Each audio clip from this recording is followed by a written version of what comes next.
Boris received hellish backlash from Britons as free NHS prescriptions got axed for elderly people.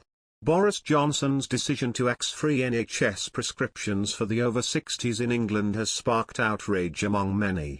The charge could come into force as soon as April, while the current £9.35 fee for NHS prescriptions may be hiked at the same time in a double blow to the nation's pensioners. It comes as soaring inflation hits incomes while rising taxes and prices threaten a cost of living crisis. And, as many outraged readers pointed out, prescriptions are set to remain free for everybody in Scotland and Wales. This is despite both their devolved governments receiving payouts from the UK government. Snapper once said, "Sounds typical to me. Boris and the Tories are marching to the exit." Mark accordingly raged, "The pensioners should revolt. They have hit us hard on pensions, backtracking in manifesto promises now this. Whilst the Scots get them free on the back of the British taxpayers. Something is not right here. I hope the next general election comes sooner so we can kick this corrupt lying government out." Hunch wrote, "Why does England pay for prescriptions when Scotland doesn't? Seems an odd way of levelling up." Scouser in Scotland said, "We pay national insurance, every month we work, paying £0.00 per month. The point of this is insurance so we don't need to pay for health services and treatments when we work and or when we retire. So now OAPs have to pay from their small incomes for medical treatments. It is disgusting." Last year, the government announced plans to lift the qualifying age for free prescriptions in England from 60 to age 66, to bring them into line with the state pension age. It said many people aged from 60 to 65 remain in employment and can therefore afford to meet the cost. Campaign group Prescription Charges Coalition is fighting to rescind the changes. Chair Laura Cockram warned of the dire impact of the proposals on those living with health conditions. Age UK has called plans to end free NHS prescriptions for the over 60s in England a bitter pill to swallow for millions.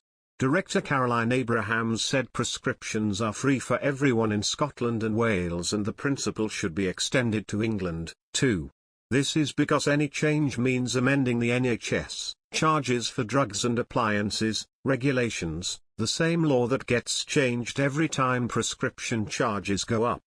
Prescription charges have risen every April 1 in recent years, from £8.05 in 2014 to £9.35 in 2021. That suggests it is likely to rise by 15–20p again this year, unless a higher rise is applied due to soaring inflation. A change on April 1 would hit people in their 60s at the same time as a string of other changes that will hurt Brits in the pocket. The energy price cap is set to rise on April 1 in a move the Resolution Foundation think tank believes could add £600 a year to household bills. And the Tories' 1.25-point rise in national insurance kicks in from the same week, meaning the vast majority of workers pay more tax. There is no hard evidence that the change to the free prescriptions age will happen from April 1. It is understood the policy is still being actively discussed by ministers with no final decision. But the consultation closed 4 months ago, meaning time is ticking for a response, and one option in the document was to change the law immediately. Ms. Sarah Coles, an analyst at Hargreaves Lansdown said, "At the moment there's no charge for over 60s but that could soon change. If it does, it would drag millions of people into having to pay for essential medicines." The Department for Health and Social Care said no decisions had been made, and if it does happen change would restore the link between free prescriptions and the state pension age. A spokesperson said, "We are considering the responses carefully and will respond in due course."